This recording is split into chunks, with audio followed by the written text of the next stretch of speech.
morning, sir. Morning. Could you please state your full name? My name is Adrian Gutierrez, Yes, sir. What's your rank, sir? First Lieutenant. And what is your billet, sir? My billet is currently I'm the company XO for MP Company, Division MP. Thank you, sir. What do you claim as your hometown, sir? My hometown is currently Escondido. Since my wife and kids, I have a house there, so. Yes, sir. Okay, sir. Please tell us a little bit about your accomplishments and your unit's accomplishments in Afghanistan that led to you receiving this award. There was definitely a lot of accomplishments we had as a unit. We had 18 MPs out there from Division MP Company with deployed 1-5. In my team, I only had 13 guys that were part of my team. And some of the accomplishments was that we took the ANSF, the Afghan National Security Forces, and we were able to make them self-sufficient, which was the main goal we had out there with 1-5. We started off with the ANCOP, the Afghan National Civil Order Police, controlling 6 police, I guess, substations per se.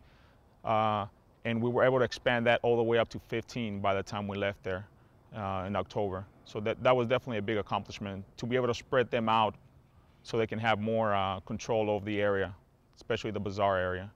So that was a big accomplishment for us. Thank you, sir. Could you set the scene for people when you first arrived in Sangin and when you left Sangin, how that affected the area, sir, for those who aren't familiar with Afghanistan or how things work over there? I'm sorry, can you repeat that question? Can you set the stage, like what Sangin was like when we first arrived, sir, and then what it transformed due to that influence over the 7 months? We definitely did see a lot of changes from when we first got there with 1-5, doing our turnover with 3-7, or as you were with 3-5. The area was pretty good, secure. 3-5 had done an outstanding job before we got there to Sangin.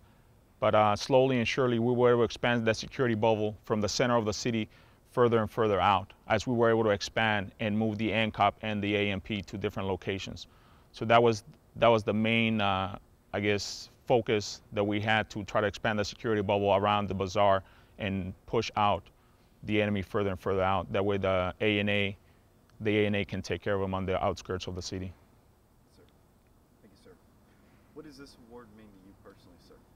Well, this definitely was very humbling when my company commander at the time, Captain Siegel, asked me to submit names for the award. And I sat down with him and I told him it was very difficult for me to decide who I was going to nominate for that. But at the time, I didn't know that I was actually being interviewed by him for the award itself. So he turned around and submitted my name for the award. So it was very, very humbling. And once I got word that I did receive the award, I was selected for the award, then I couldn't believe it. It was definitely a very humbling experience. And this goes to show all the hard work that my Marines put in when we were in country. And unfortunately for them, I did try to recognize some of them by submitting them for awards, but unfortunately for them, this award, it's for their hard work and dedication that they had. Okay, sir. When you enlisted in 1995, did you think that you would receive a leadership award for law enforcement? Did you see that in your future? Was that one of your goals to get into law enforcement?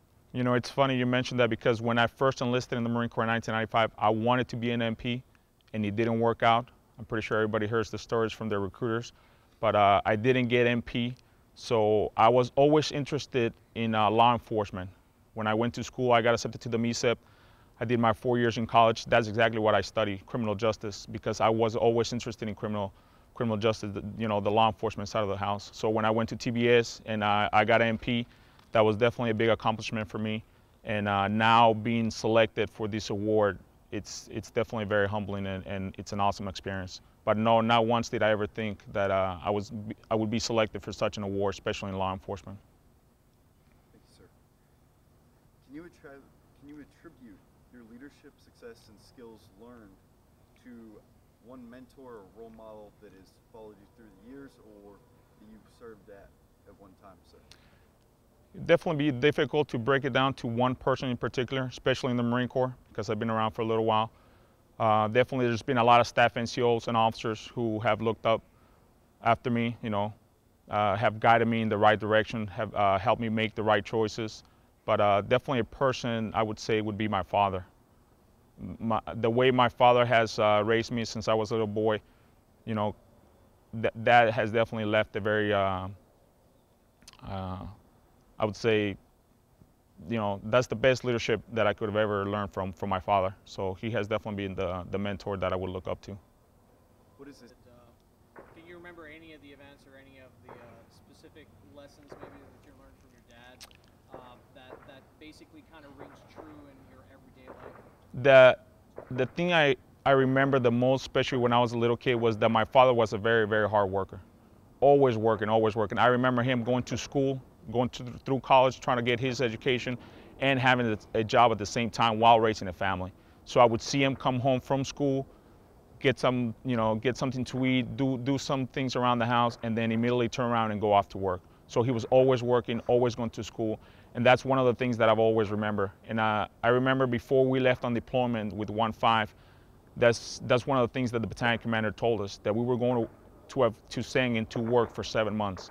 And that's exactly what I did. I went over there with the intent to work for 7 months, and I'm pretty sure my Marines didn't like me at times because, you know, I pushed them to work every single day hard, and I believe that's one of the best things that I got from my father. His hard work and dedication. What challenges did you face as a leader, sir? And what challenges did you overcome developing your leadership style that makes you the leader you are today? I've been pretty lucky throughout my career. I don't know if I've had many challenges when it comes to leadership. Going down to the drill field and experiencing that, being a drill instructor for 4 years, that definitely taught me a lot.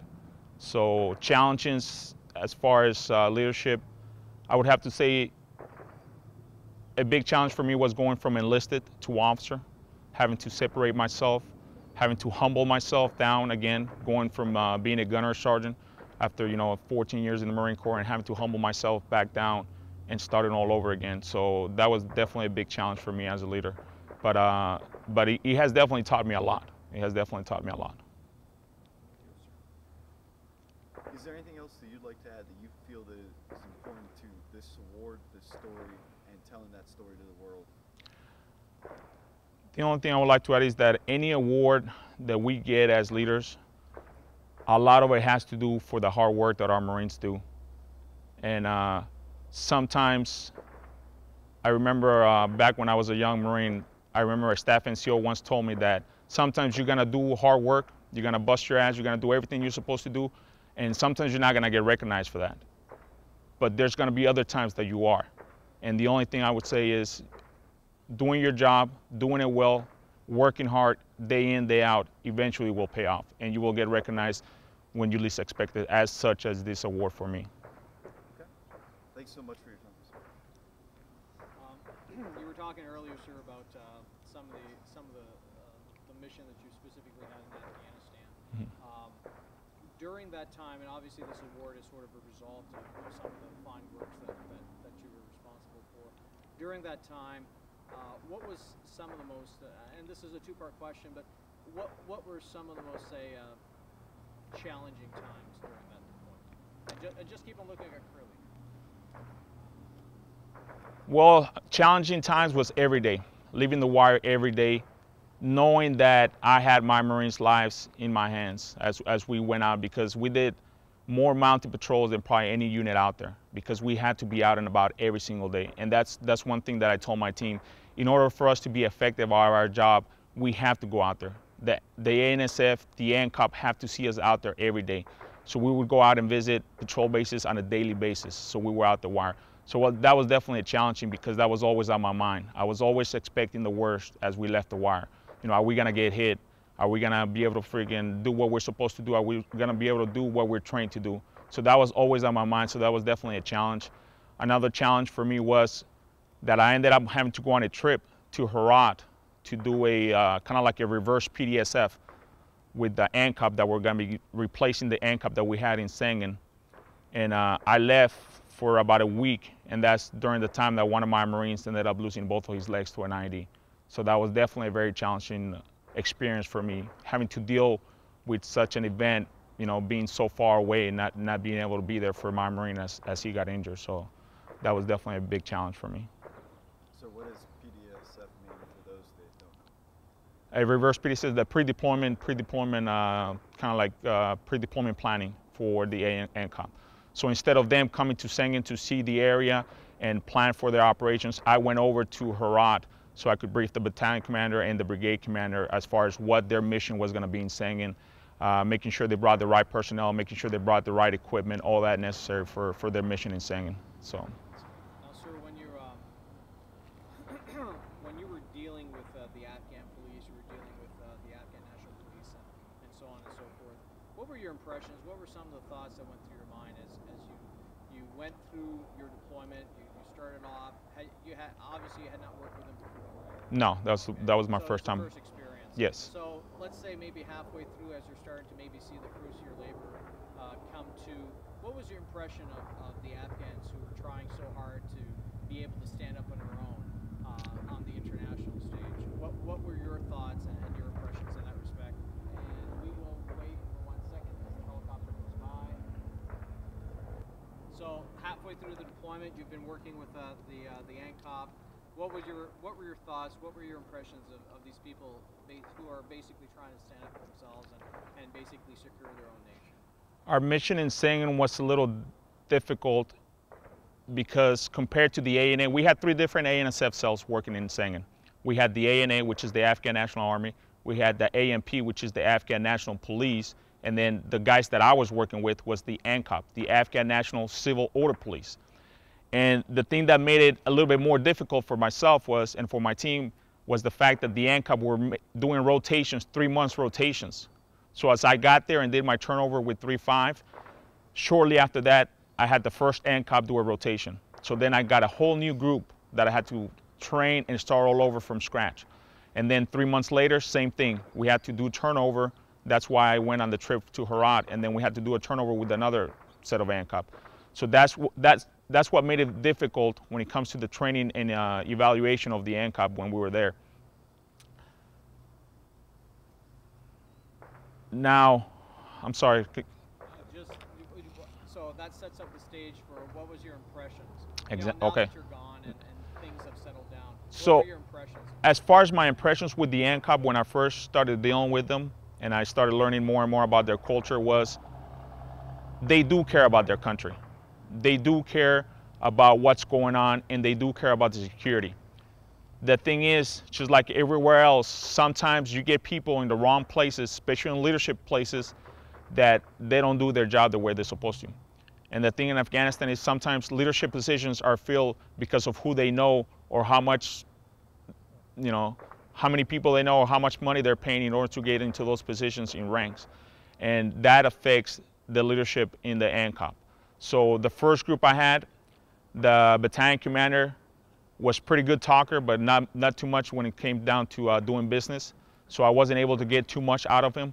But the second battalion commander, Colonel Rahim, full-bird colonel, he was awesome at doing what I asked him to do. Anything I asked him to do, he was willing to do and help us, because he understood that our mission, we were there to help them secure their own country, not the other way around. So when I told him, sir, I don't know why we have Marines going on patrol without ANCOP, he would be like, no, it shouldn't be like that. I'll get ANCOP out there. So that was very helpful when it came to our mission.